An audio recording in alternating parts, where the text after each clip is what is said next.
You're back now. Finally. The return. Hey, how long has it been? At least 6 months. Yeah, that's gotta be accurate. I don't know if it's that long. It was sometime in the summer I was on, I think. I don't even remember what episode we did. I think it was earlier in the summertime because... Well, the last one may have been Green Spot with Bryce. Oh my gosh. That was like spring, I think. Yeah. Holy cow. Yeah. Yeah, because I got married this... Right. So you've been a little busy. Yeah, just a little. Yeah. That's the reason that you haven't been on. Yeah, because I think my last episode with Bryce was in May before I had him back on recently. Yeah. And so yours was before that with Bryce. Bryce's just came out like 2 weeks ago, right? Yeah. As of the airing of this, it came out a few weeks ago. Okay. But yeah.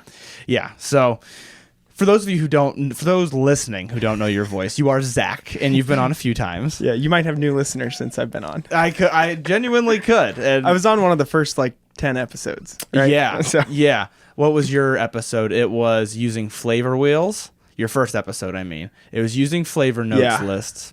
And we tasted... Did we do... I remember at one point... This was your second episode where we did Buffalo Trace versus Benchmark. I think that was your second episode. I was on for Heaven's Door at one point. Yes. Heaven's Door was later. It wasn't the planned one, but we pulled it off the shelf and had it. Yes. And then I did Caribbean Reserve. Yes, I remember that. That was a good one when we did the different glass types. I still drink that. Yeah, I think I bought it the day after. For the price, I love that stuff.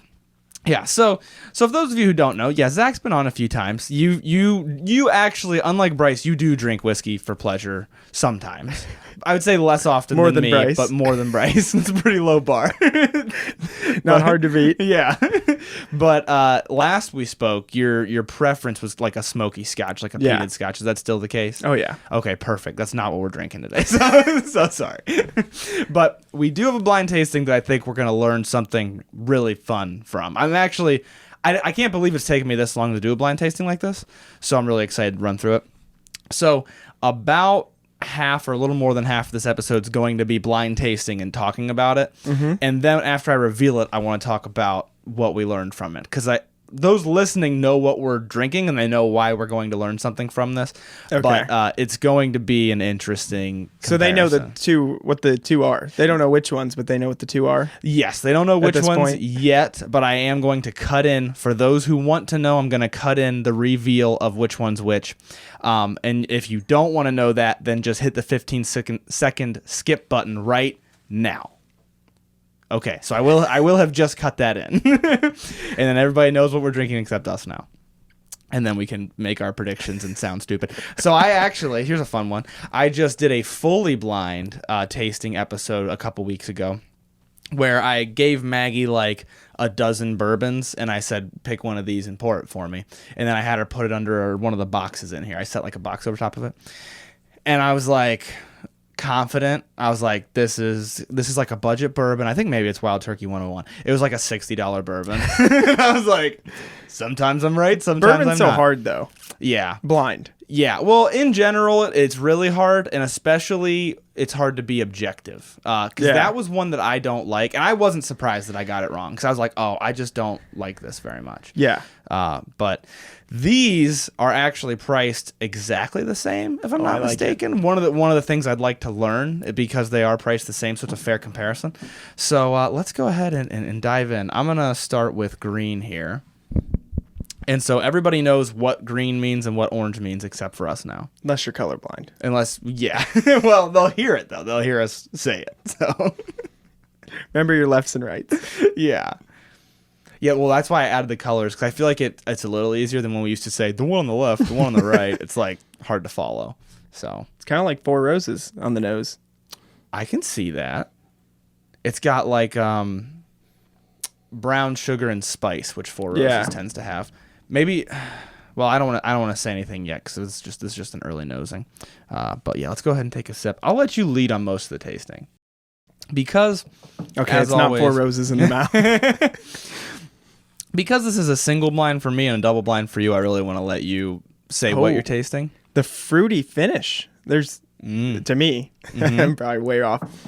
The finish, super long, super fruity. I can see that. Very bright sweetness. Yeah.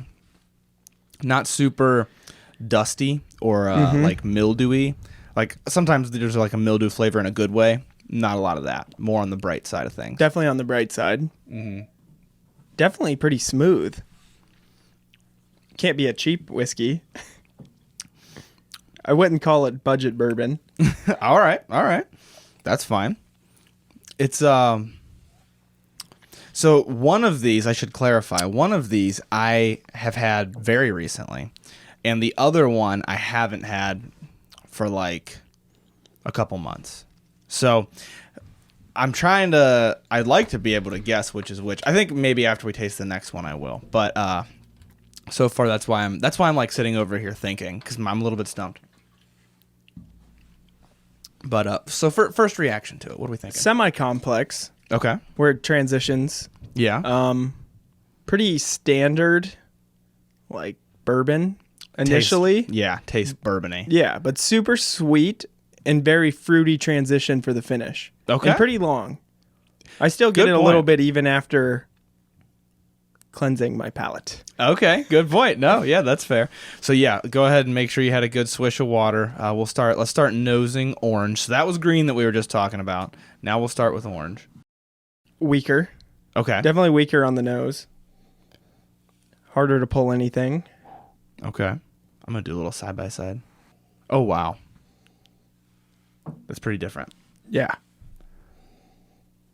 I don't know that I pull anything specific from it. Okay. That's fine. I mean, like a hint of vanilla. Okay. There's something I can't put my finger on, which I don't want to because I don't want to I don't want to trick you into saying different notes, but there's something there that I haven't gotten. It's more earthy than the first one. Darker. Yeah. Yeah. That's less fair. Sweet. Okay. Like I would have guessed it was going to be sweet to an extent on the first one. Mm-hmm. Not as much as it was on the finish, but... All right, let's dive into the palate and see. I think I know which is which. So this is orange that we're talking about right now. I'm going to take one more sip because sometimes that warm-up sip, you don't get a lot from it. I will say I like it. Mm-hmm. I think I like orange more than I like green. Okay.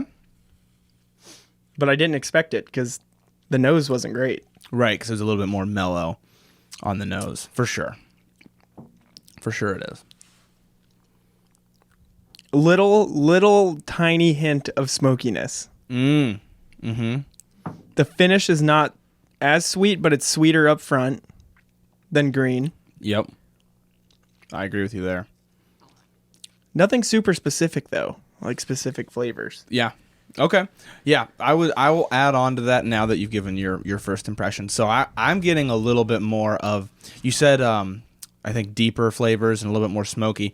It's like it's leaning into the dark range of sweetness, a little bit of a woodiness that's giving me, I actually am getting a little bit of a tannic note from it, like the slightly bitter, woody type of note. It was like that on the nose too. Yeah, it is. And they're both a little bit briny to me, a little bit salty. I don't know if it's just my palate right now or not, because I don't recall them being kind of salty. So it might just be my palate. When I hear briny, I just think of pickles. And I'm like, not pickle juice. Doesn't taste like pickle juice, that's for sure. No, but like salty. Salty seawater or something. I can see that on the green. Mm-hmm. I don't really get it as much on the orange. More so on the green. Yeah. For sure. And I think it goes well, though, with the fruity finish on the green. Oh. Like, I like it. I think it makes it more exciting because it's more of a change. Yeah, that's fair. It's very hard transition from the initial, whereas the orange is like upfront, heavy fruit, fades to a little bit of woody smokiness, but it's like it fades super hard. Okay, that's a fair assessment, I think. They both, to me, have a fruitiness, but it's a different fruitiness. Yeah, very different. And I haven't put my finger on what the two fruits are, I guess. Two types of fruit. Closer to an orange for me on the orange, for what that's worth. Well, that's why I labeled it. No, I'm kidding. Maggie did the labeling. But it's almost like a tropical fruit on the green to me. And that could also be what I ate today. It might be a placebo, or you might be right on the money with that being kind of not like a sour orange, like sour citrusy, but like orange candy where it's like orangey flavor. Not like Crown artificial orange type. Like right. Like yeah, like what you said, hard candy, or like I just had orange like Trident gum the other day where it's like really sweet orange, kind of like that. Yeah. Like the orange juice, that's what it is for me. Do you remember the orange juice that came in like milk cartons, but it was orange juice? And it wasn't like actual orange juice. It was orange flavored something. I'm thinking of, they were like small white jug things, and you had to stick a straw through the lid, but you were supposed to peel it back. But you're thinking Huggies, the little barrels. Not the barrels. Oh, okay. We got them in like grade school. Oh, man. They were all white, and they looked like almost like the mini Pringle can. A mini... Oh, man. I'm going to have to look this up. I don't remember that. They had grape and orange. Oh, I know exactly what you're talking about. Yes. And they'd be frozen half the time when you get to the lunchroom. Yes. It's like that artificial orange. Yes. But in a good way. Like, not saying it's fake tasting, but it's not like biting into an orange or like orange juice or where orange it makes juice. your jaws like tingle. Not like that. Yes. Totally agreed. It's very orange flavor. Mm-hmm. Yeah. It's like orange minus the citrus. A less citrusy orange. Not sour. Right. Orange minus the sour. Yeah, we probably could have said that from the get-go. That's a good point. All right, I'm going to do a back and forth. So I just drank orange, and I'm going to go with green. I'm going to try a little palate cleanse. I don't know, after the cleanse there, I kind of still get the same thing. Yeah. It's more apple to me than orange side with the green. Apple. Oh, hold on. Or like apricot pear. Not really apple. Pear is right on the money. That's why I did green. See, this is all it all on lines up. You know, there's this thing where if you feed somebody like red Jell-O that's lemon flavored, and you're like, "What flavor is it?" They'll say strawberry. That's what I'm wondering. What if that's happening to us right now? We're like, I know. It's like orange because it's got the orange sticker on it. I know. That's what I'm wondering. Is it went right to orange because it's got the orange sticker? But that's the downside to the colors. I need to go back to A and B, I guess. Yeah. Here's the thing, though. Maybe that's the good thing, though. You got to really focus. Yeah, that's a good... We got to really try to eliminate our biases here. I am a little bit more stumped than I thought I would be as to which is which. So I have an idea in my mind. Excuse me. I have a gut reaction that I will tell you. I will be honest as to whether I'm right or wrong. I have a gut reaction. Once we do the reveal, I'll tell you if I'm right or wrong. So let's just be clear. This one's orange. Okay. Orange, I think, is a specific one. I'm not going to say which one. How can I let the listeners know that I'm not lying here? I think orange is the one out of the two that we're drinking. Orange has an extra word in its name. It has one more word than the other one has. I actually, just because of the way the two names are, this one has an extra word in its name. So that's the one that I'm thinking, guys. I might be wrong. Me too. Yeah, but I don't know what we're drinking. Yeah, but you have no idea. Orange just tastes like more words to me, you know? Heavy on the words. Heavy on the words, yeah. It's wild because of the nose still gets me, because the nose on the green is super... I would have guessed Four Roses just on the nose. You're actually, you're really on with the Four Roses comparison, especially the, not so much the single barrel to me, but the run-of-the-mill Four Roses. Yeah, the run-of-the-mill one. But it smells a little better because that's, less expensive. But it's got that spicy with a pop of, like, white sugar. Like, just real sugary. It's the bourbon I have sitting on the counter at all times because it's, like, cheap and there you go. It's not super cheap, but it's, like... That's a great decanter bourbon, honestly. That's what I'm saying. If I'm cooking dinner, have some Four Roses. If your friend dumps some 7-Up in it, you don't have to punch him in the face, Yeah, you hide all the good stuff. Don't ever do that. I don't condone violence.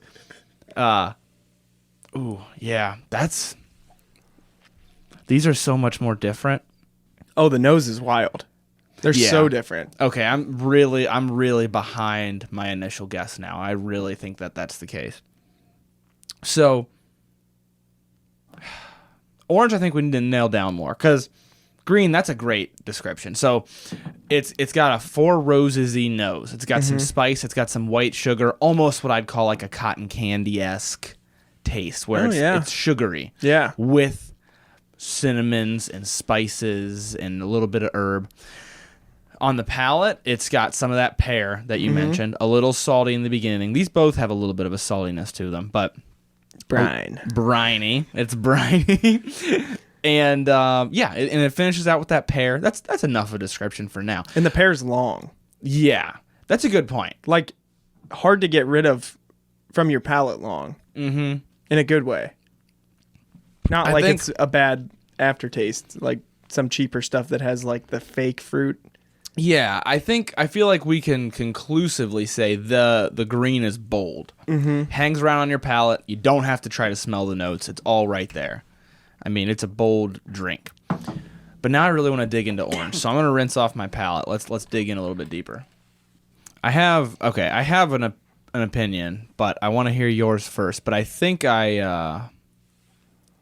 have a specific thought on the nose at least. I'll dive into the palate too.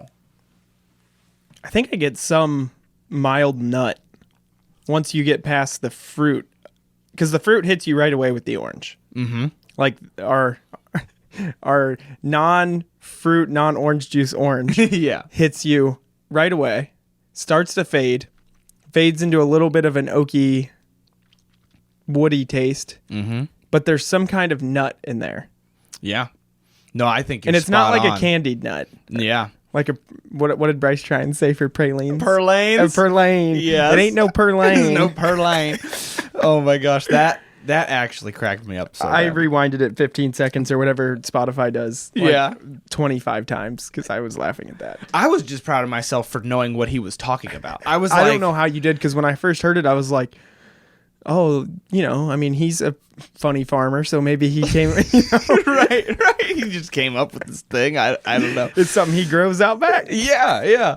No, I will say though, I agree with your notes. So the nuttiness that you said, it reminds me a lot of like a walnut, but not like a candied walnut, just like a like salted walnut, like, or even the super bland walnuts that you get in a bag. Right, like especially. I call them the disappointment walnuts, because you think you bought something that tastes good to be healthy, and then you put them in your mouth, and you're like, I don't like this. You're like, oh, that's like when you first start trying raw almonds, which, by the way, are like mildly poisonous if you eat too many of them. And you're like, I'm going to be healthy. And you eat them, and you're like, oh my gosh. Kind of like that, yeah. If you've ever cracked your own walnuts. That makes this sound really bad, though. Yeah. And the taste isn't bad. Point. That's a good point. It's like a subtle nuttiness. It's not like overpowering. Yes. I guess the point is that the type of nuttiness it tastes like is not candied. Yeah. It's not honey roasted or candied or anything like that. It just tastes like walnut, the flavor of walnut. And this unknown whiskey maker for me, well, I guess for you too. Yeah. You have more of an idea. Yeah. They did really well with complementing this fruit taste with that. Oh, okay. I like that. In the orange, you're saying. Yeah. How it starts off with the fruitiness and transitions into. And you're also spot on that for me as well. The fruit's up front and then it's the oak. Like you then get the oak. And I think as it fades, it leaves this bitterness behind that's like a walnut, in my opinion. Yeah. And it's very distinct, the transition. Mm-hmm. Like both of these. That's what makes me say not budget bourbon. Right. Both of these. Because you just get smacked with all the flavors up front if you go cheaper. Mm-hmm. Now, I'm going to try to avoid this placebo that we've had of the color of it and say I might be changing my fruitiness to almost a plum. Almost like I don't want to say stone fruit because it's not peach. It's not peachy. It's almost like a plum, though, to me. Yeah. I could see not being orange. Mm-hmm. Because you almost have to take out all of the elements of orange and then say it's somewhat like orange. Yeah, it is really like that fake orange juice stuff that we talked about. Yeah. A little bit. But it's almost giving me more of a red wine type of flavor. Yeah. It's just way more pronounced than red wine. Yeah. The red wine is going to be way more dull. Yeah. And then I'd also add, compared to the green, I think orange has a little bit more of what I'd describe as like a creaminess. Now that might be a little bit in my head because I'm pretty sure I figured out which is which. and I think I would expect creaminess from orange, but I think I'm seeing a little bit of that. All right. I think, let's see. Yeah, we're definitely about halfway in, because I don't want to go too long on these, because I want to talk about what they are and what we learned from it. But I'm going to do one more side by side. So I'm going to go, I just drank the orange, so I'm going to go green and then back to orange. Okay. And then let's just wrap up our thoughts totally on these things. Do you have a preference of which one you like better? That's what I want to nail down, because so far I'm liking both. They're just different. Mm-hmm. Okay, I held the green in my mouth longer. Oh. And it made the pear flavor more tart, but more pronounced. Oh, okay. More tart, like bitter or like sour? Like bitter. Okay. Yeah. I can see that. I just went back to it. I was thinking that originally. It almost has a little bit of like the film on your tongue type flavor. Yeah.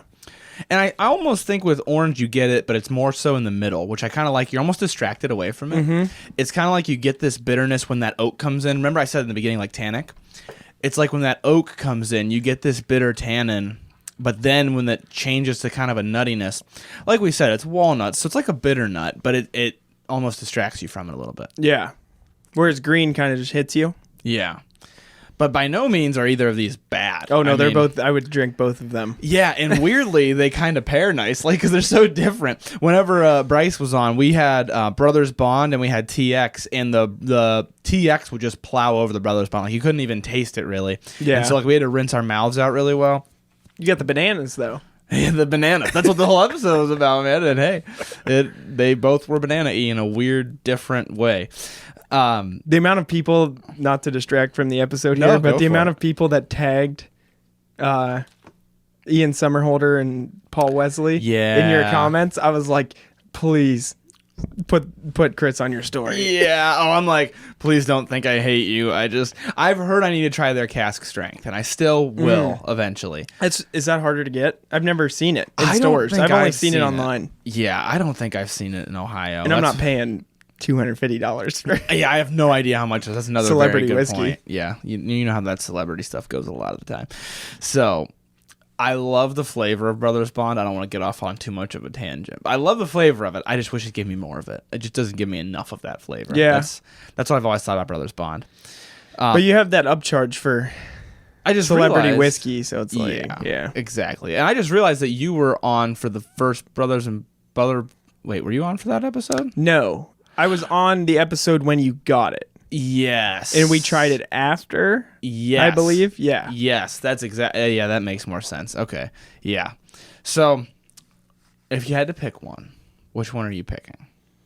See, I would have said green for a lot of it, but I really like the upfront fruit to nutty to woody. Okay. Like, I would probably pick the orange. It's close though. Yeah. They're both good. I think objectively, it might almost be a tie. Mm-hmm. But I think subjectively, I totally agree with you. I love the darker flavors. I love the oak and the like red wine plum-esque. Yeah. Like it's a little bit more dark. Like where the green might be white sugar, the orange might be more like burnt sugar. Like it gives me more of that type of a vibe. And then that's like both of our preferences. Yeah. Coming in. Totally. So like you said, objectively, yeah, they're probably a tie. They're both super complex. Right. The green definitely holds flavor longer. Yeah, yeah. And for somebody who prefers the Four Roses-esque flavors, the green's going to be way better. Yeah. Because they're just different. They really are. But, well, I don't want to say anything else before the reveal. So, I'm going to say that I like orange better. Green, I think, it's better if you want bolder. If you want something a little bit more punchy. A great example, Justin, who we both know, would prefer green. He does not like if it's too mellow or too brown sugary. Yeah. He likes a little bit more kick. He'd prefer green, almost certainly. So definitely depends on your preferences. So now I will reveal my guess, and then I'll reveal which is which. Are you going to say which one you guessed before I know what they are? Yes. Which one did you say has more words in it? Orange. Okay. Yes. So I think, ooh, hold on a minute. I should make you do some more guessing before I reveal it. I'm just realizing I really put Bryce through the ringer. I should really put you through the ringer. So, first, price in a $10 range? Take your time. This is a hard one. So, I mean, it's hard because... And you said they're both almost priced exactly the same here. Yes, which I wish I hadn't told you now, but yes, they are nearly exactly I would have guessed, the same. not, on Monday morning quarterbacking here, but I would have probably guessed that they were similar. Okay. I feel like because you start to hit a certain cliff at like $35 where they get this transition of flavor. Okay, yeah. I would guess 40 to 50. Okay. All right. No, I'm loving this conversation. You're going to be happy afterward. So that's okay. So $40 to $50 in price. This one's tough. This one's so much harder than people think it is. I've been yelled at in my comments for this because it's hard to do. Yeah. Proof. What if you had to guess a proof point? These are both the same proof. I think. We'll see when I bring the bottles up here. I think they're the same proof. These are lower. Yeah. I would guess. Okay. 80s. Okay. Would be my guess. Okay. Somewhere in the 80s. Yeah. All right. So we got $40, $50 somewhere in the 80s. That's probably all the things I want to guess. Okay. All right. Now, this might be a little bit of advanced of a question, but we're going to go for it anyways. Okay. These are both bourbon. I feel like you knew that already because you kept saying bourbon. Bourbon has a wide range of mash bills, right? Different grains that you can use. If you had to assign a grain aside from the corn to each of these, what would you guess? Now, I'm really throwing you to the sharks here, but I mean... Very low rye. Okay. I would guess. For both or for one of the two? Lower in green for sure, I would guess. But that could be way yeah, I'm really throwing you to the sharks on that one. I don't know. That's tough. Okay. I don't know that you've done much high rye versus low rye versus, so that's, unfair. But okay, how about this? Let me tell you this, and it might change your opinion. Okay. Four Roses is a characteristically high rye bourbon. Okay. So green would be higher than orange. Yeah. Okay. Yeah. That's fine. All right. I had to make you sweat a little bit because I make Bryce, who doesn't drink anything, answer all this stuff, and he's like everything's 160 proof. It all is, So I guess that orange has one more word in it. The reason is that word for orange would be wheated. Okay. So I think orange is wheated, and I think green is not. Okay. That's the reason it tastes more Four Rosy, because it's not wheated, so it's high rye. Let's see if I'm correct here. Orange is wheated, green is not wheated. Look at you go. Thank you. Inadvertently, you got it too. You didn't realize that Four Roses was high rye, but right off the bat, you said Four Roses. So, in a roundabout way, you got it right off the bat too. Here's what we're drinking. Oh, I can't wait to see this. So, these are both from the same company. These are Green River, and one is just their bourbon, and one is their wheated bourbon. Oh, okay. Now, it's just their bourbon, but it is mid to high rye bourbon. I think it'd be considered high rye most of the time. And what's really cool about it is the bourbons have the same exact mash bill, except the wheated one, they just took out the rye and they put in wheat. So it's like a 1-to-1 comparison of what high rye versus wheated tastes like. That's why we're doing this. Here's the fun thing. These, you said, right about $35, you see that change? These are $35. Almost exactly, if I'm not mistaken. Yeah. But I'm glad you said 40 to 50 because I do feel that these are both pretty good values. Those are really good. Yeah. And I feel like... Go ahead. They're smaller of a distiller, I assume. Yeah, they're a little smaller. They're not owned by like Sazerac or somebody, I would assume. Or I would have heard of them more. Right. I'm pretty sure. Okay, this is actually where I'm going to show my ignorance a little bit. I think they're owned by Bardstown, but I think it's a recent acquisition. But also Bardstown's a slightly newer distiller, so it's not like a Sazerac or a Four. You know what I mean? I just feel like so prices are usually higher with the small guys like that. True. So for $35, that's an incredible value on both of those. Right. And they both well, let's get into it. So they both had a nice flavor transition. I'm going to put them over here so people can see them. They both had a nice flavor transition. None of them ran into each other. Yeah. Like in a hard way, where it's like one overpowered the other at the same time. Right. The only one for me was the saltiness, which was worse in the beginning, and as we continued, it wasn't as bad anymore. Yeah, I got it on the first taste, and I would get it a little bit if I would cleanse my palate, but it went away every second sip. Yeah, yeah. And I think it was almost the spiciness running into this saltiness that made it seem so salty. But yeah, you're right. They both have a nice transition. And the wheated, I'm especially a fan, but I like a lot of wheated bourbons. So that's why I was like, I think that's why I like it. But it really has a transition to me. Like, it really has this fruit to, it's almost like orange right away, and then like more of a plum. Like, it almost darkens and then becomes woody, and then that nuttiness. Yeah, because you get the light fruit on the tongue instantly. But it doesn't go completely away. Because even when you get hit with the nut flavor, there's still a little bit of fruitiness, but it does darken. Exactly. I'm just looking up to make sure I got the prices right, but I'm pretty sure they're both $35. And I think they're both 90 proof, so you were also very close on that. Yeah. That does surprise me a little bit. I would have thought like 80. True. They seem pretty, they're very, very smooth. Right. They're very easy to drink. $35. Yep, that's the case. And then let's see. I'm going to look it up right now. Green River, bought by Bardstown. I can't remember if Bardstown has a big owner or not. Yeah, so Bardstown bought them in July of 2022. So this is very recent. In bourbon world, that's pretty recent, you know? So yeah. They're I just tried them for the first time when I was at the Kentucky Bourbon Festival, and in my opinion, for $35, it's a easy buy. I mean, that's not what we're here to say. That's not what we were here to learn, but yeah, that's what I got from it. What else I've gotten from it, and then I'll let you take the wheel, but what else I've gotten from it is that rye versus wheat is very distinct. When I try these at KBF, I obviously knew the whole mash bill thing, and so you're talking, you're not really thinking much, and I'm like, oh yeah, you can see that they're the same bourbon with one different grain. Like, you can see that they taste the same, but one grain has changed. After doing this, I'm like, I don't know about that. I wouldn't even guess they're from the same distiller. Right, they're like totally different. They're completely different whiskeys. Yeah, and so I thought that was really exciting.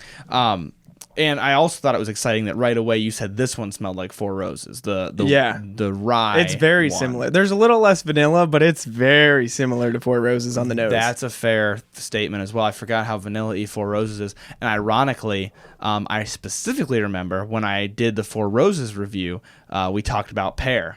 And I just remembered that just now, ironically enough. So definitely a similar vibe. So high rye versus wheated. The one thing I expected and I didn't get, and this one thing I want your opinion on, I expected from the wheat, everybody talks about more vanilla, more cream, more light, sweet flavors. And to me, it wasn't quite that way, but I don't want to say exactly what I'm thinking. I want to let you go first. But what would you say to that? I'm going to actually look up online a couple of different descriptions of what people call wheated while you're talking. They were kind of, it's dark sweet, whereas I would think of cream as a light sweet. So it might be my interpretation of what they mean by creamy. But to me, the more wheated ones would not be, that I can think of, would not be heavier cream. They're more like dark sweet, like this, where it has like the hints of fruit and the bittery nuts. But I mean, no, yeah, I wouldn't equate it to like a creamy sweetness. Yeah, I totally agree. I think. Oh, hold on, I gotta put in my freaking birthday as always. I'm looking at a couple different websites explaining wheated bourbon and the difference. And so far, I went to Rabbit Hole Distillery, just the first couple that popped up. First was Rabbit Hole, and they said wheated bourbon is sweeter. Okay, it's less flavorful than rye, so it allows for more of the corn's sweetness and vanilla from the barrel to come through. Okay, and then it continues on. And that's from Angel's Envy. So I agree with half of that it's a little bit more mellow. Because like you said, it was harder to get the flavors. But I'm fully with you that when I say sweeter, when you say vanilla, I'm picturing white. I'm picturing cream, white sugar, vanilla-y.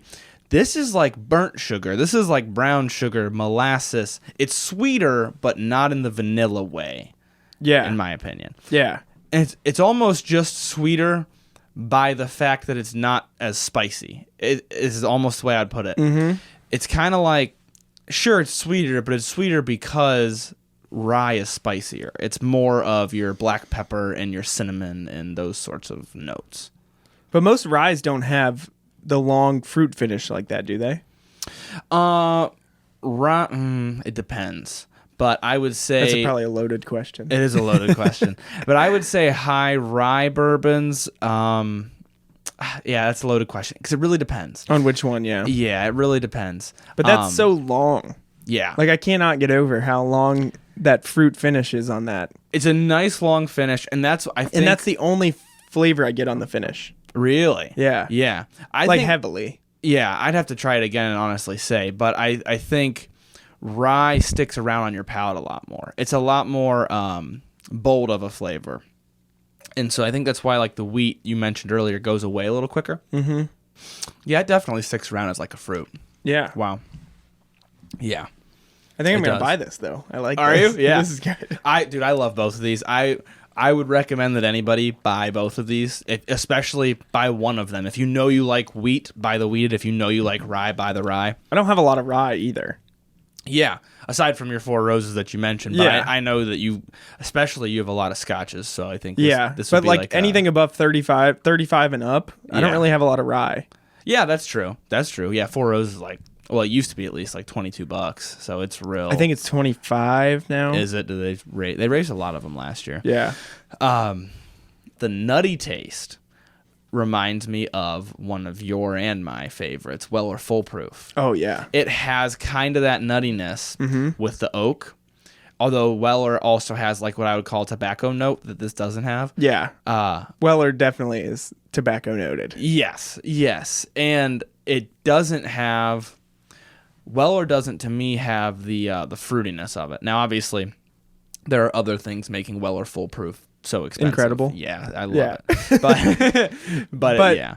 I don't know. The higher proof probably doesn't help with the fruitiness either. I feel like the higher proof ones kind of kill the fruity flavors. True. To an extent. You know, I just remembered. So we did that Weller tasting together. The 5 different Wellers. And do you remember... There were 5? Oh, yeah. Create your perfect... bourbon. Yeah. I always forget about that one. I know. That was kind of a disappointment to me. For the price and the hype, yeah. Yeah, exactly. But I don't know if you remember, another time that we said, I think the orange is getting in our head and making us think orange, the Weller single barrel that we had. Yeah. We were like, it's almost got a citrusy note to it. And we were like, it's an orange label. Maybe we were thinking orange because of that. But it's kind of the same idea. And it's another wheated bourbon. Now, obviously, it's a single barrel. So the one that we had is 1 barrel, but that's given me a similar vibe, actually. Wow. They're all I can say is they're so much more different than I thought they were going to be. I'm just happy I didn't confuse the two. Say they tasted the same. If you were just like, I think you were tricking me and these are the same bourbon, I'd be like, ooh. That'd be a tough go of it. I wanted to do this. I can't believe I haven't done high rye or just normal run-of-the-mill bourbon, whatever you want to call it, versus wheated yet. And that's why I wanted to do it, because I thought it was going to be more similar than it is. But it's really, truly... I know that wheated bourbons taste different, but I thought they would be like... kind of like siblings, and this is like... third cousins. This is not even in the same family tree. You know, they're super different. It's crazy that these come from the same distiller too.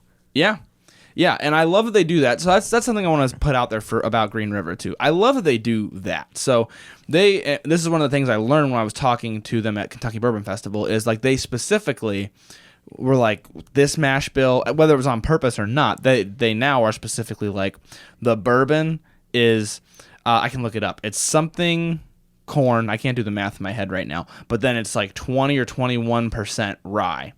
And then the wheated bourbon's exactly the same, except that 21% is wheat. I'll look up those mash bills real quick so that everybody listening knows. It's crazy how much different they are. Exactly. With that build. That's what's so cool about it, because you can do an experiment like this. You know, if I put Weller, because it's wheated, up against Four Roses, it'd be like, well, those are two totally different brands, totally different bourbons. Yeah. But this is like a 1-to-1 comparison. All right. Yes, I'm over 21. I get so sick of doing this on the podcast where it's like making me prove my age. Okay. 70% corn, 21% winter rye, and 9% malted barley. And then the wheated, just to make sure I'm not crazy, 70% corn, 21% wheat, 9% malted barley. So they 1-for-1 trade out the rye for the wheat, which gives you this totally drastically different flavor, which is so interesting. Now, you said you preferred the wheated. Let's wrap up our thoughts on high rye versus wheated here, because you said you preferred the wheated over the high rye, right? Why? I want to start there, and then I'll give my advice for those listening as to what I think you should look for, but I want to hear your opinion on that. I like the fruit. This is probably the most random one. Then I'll get into the normal notes. Okay. I like the fruit up front. Okay. More than on the finish, because I like the oaky, woody finishes more. I like the nuttiness that kind of covers up the filmy taste in the middle, like you said. And I'm more into the dark flavors, which I get from this. Yep. Like if I want something more like green, I feel like I reach for the Caribbean Reserve type summer drinks. Okay. More on the light side of the spectrum, you mean? Yeah. If I'm going to get like a weekday or a Saturday noon drink, that's what I would reach for in the middle of summer before I would reach for that. Yeah, on my preferences. Okay. Because to me, that's like on the border of a summer drink, just because the note is so pear. Yeah, and it's brighter, and it's because I want, that's a good point too that we should pause on, because I keep saying spicier, but it's not the same kind of spicy as like a fruit cake, like a holiday fruit cake. Like it's not holiday-esque. It's more so, it reminds me a little bit of the Still Austin rye whiskey, where it's almost like opening up your spice cabinet and like smelling that. It's kind of like that. It's not like apple pie when I say spicy. Apple pie spicy, yeah. That's a good point. I'm with you there, and I think this really comes down to personal preference. I truly think if because by no means are these bad at all. They're both. And I'm mind blown still at the $35. Yeah, I was so glad when you said something higher. I was like, oh man, if he says like 15, I'm gonna feel stupid. But I just thought I almost guessed. Good. I was debating between what did I say, 40 to 50? Yeah, and 45 to 55. Is that right? Yeah, and I agree with that. I think these have a touch of, and we talked about it with both of them. They both have a touch of the bitter harshness that lends itself to they're a little bit less expensive, but they compensate for it with so much flavor that is what makes it feel like they should be more expensive to me. A lot of times you won't have one or the other. You'll either have less flavor and that bitter taste, and then it's a budget bourbon, or you'll have more flavor, less bitter taste, and then it's an expensive bourbon. This is like weirdly on that line, which is why I like it, because I think it makes it a little bit nicer. Especially at the $35 mark. I mean, we're talking that's the same price as Larceny that I talked about. I think that's $32. Elijah Craig is right in that range. So it's really that's crazy, kind of, if you think about it, because Elijah Craig, I feel like gets hyped up. Yeah, for its price point, and I would put this far above. Not far above. I'd put this above it. I think I might too, and that's a tough call. Especially the wheated. Yeah, the wheated just has, and I think we both just prefer wheated. It's like I said, if Justin were here, he would disagree with us. I think he'd like the high rye more. You just punch that microphone. I specifically put the water on the left side so I could just slide it out. And then for some reason, the last couple times, I just went right under the mic and just smacked the mic. That's totally fine. But I think we both prefer the wheated flavor. And if you do, I think it's such a good expression of a wheated bourbon. I think that's what I'm really getting at with the wheated one. Like, there are a lot of really good expressions of high rye bourbons. We mentioned Four Roses. Four Roses is a great expression of a high rye bourbon. This, for being wheated, I love Larceny. I love Weller Special Reserve. But it's a little different than those to me. And it's different for sure. But that's the thing is, the rye is not so different from other things I've had that I would specifically buy that one. Not that it's not good, but Four Roses is cheaper and arguably very close. It's more harsh. Right, definitely. But I also like the vanilla that you get heavier. Yeah. So that's still personal preferences could be. Right.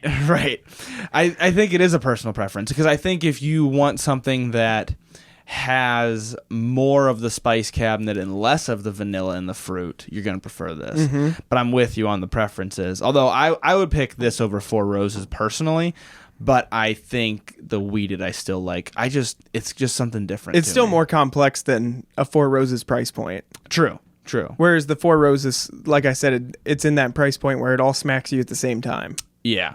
It'd be more fair to put this up against a Four Roses small batch because that's $40, but I don't have any of that, so we can't do that. I have small batch select, but then that's not fair because that's $60 and delicious. Very delicious. Yeah, so it's not fair to put it up against that. We could mix half and half Four Roses and then small batch select, and then even out to about $35, and then we could compare them. But I'm glad we tried the high rye versus the wheated because I think people a lot of times you don't know what to expect. And so many times I read vanilla and I read white sugar and I read creamy for wheated bourbons. And this experiment here has not been that at all. And I still think this is an accurate depiction of the difference. Yeah. It's weird because I've heard creamy as well. And I don't know that I think my idea of creamy just doesn't line up with what people are defining. Right. And I mentioned it earlier, and I even said, I'm like, I feel like I'm forcing this a little bit. I feel like I want it to be creamier. Yeah. It's not really. It's like a burnt brown sugar. It's sweet in a weird way. I can't think of any other way to put it other than that. For a minute there, I was like, I don't know if I know which is which. Because once again, I'm like, well, the rye is like white sugar. And it's supposed to be more of a white sugar. That is trippy because then... Yeah. But on the nose, if you only nosed it, I feel like you'd get it. Yeah. I see what you mean. Yeah, especially... I'd almost say once you taste the rye, the spice is like there. So that's it. I think that's why I was confused because it was like you get the white sugar, but then you also get the spice. And I'm like... What's going on here? Like, I thought wheat was supposed to give us this sugary note. It's almost like the green has a fruit up front with no fruit flavor. It's like the lightness of fruit with no fruitiness. Yeah, that's a good description. Yeah. And then the finish is not as... I almost said creamy. It's not as creamy, but I guess that's wrong. It's not as tropical light. But it's all the fruit flavor. Right. It's less sweet, more fruity. Yeah. If that makes sense. Yeah. And so now the next time that you're in a liquor store and you're like, high rye, wheated, what do all these mean? I think we hammered it home. Especially you got to hear the unadulterated thoughts when we didn't know which was which. Which is, the fact that you said Four Roses is great. I mean, that's pretty awesome. I can hang my hat on that. Yeah, you really can. You got a little feather in your cap now. Yeah. But for anybody also wondering about Green River as a distiller, I have been a big fan of their stuff. It's why I wanted to have them on this episode. I wanted to have their whiskey because $35. I mean, that's cheap enough a lot of the time that if you don't like it, it's not that big of a deal. Like $35 is like, yeah, you spent some money on it, but it's not the end of the world. And it can become the one you like. If you don't like it, just pour it for like your father-in-law and tell him. Right. Like, this is expensive. Yeah. So good bourbon. I love what they do with the mash bills. So we got to try them side by side. And I love that we got to learn something from it, which is a great example of what we always say on this show. Thank you guys for listening, and always remember, if you want to learn to drink, you got to drink to learn. And I should thank you for coming on as well before I close out. Thanks for coming on. Let's run it back. Yeah. Thanks for letting me put you through the ringer and make you guess stuff that was obviously difficult. I hate guessing that type of stuff, so I can only imagine. I like being on the spot. I like the pressure. Yeah, you operate under pressure. Absolutely. All right, guys. Learn to drink, drink to learn. There it is. That's an episode. Thank you guys for listening to another episode of Whiskey Noobs. If you need more Whiskey Noobs content in your life, make sure you check out our Patreon page in the show notes. And if you like the show, please make sure to leave a 5-star rating or review. It only takes a couple of minutes, and they're way more helpful than people realize. If you want to do tastings alongside the show, make sure you join the email list by sending an email to whiskeynoobspodcast@gmail.com with a subject line that says email list. You'll receive monthly emails with a list of the whiskeys that will be featured throughout the month so that you can buy them ahead of time. You can also find more Whiskey Noobs content on Instagram at @whiskey_noobs and on TikTok at Whiskey Noobs Podcast. Once again, thank you guys for listening. The Whiskey Noobs Podcast does not support underage or otherwise irresponsible consumption of alcohol.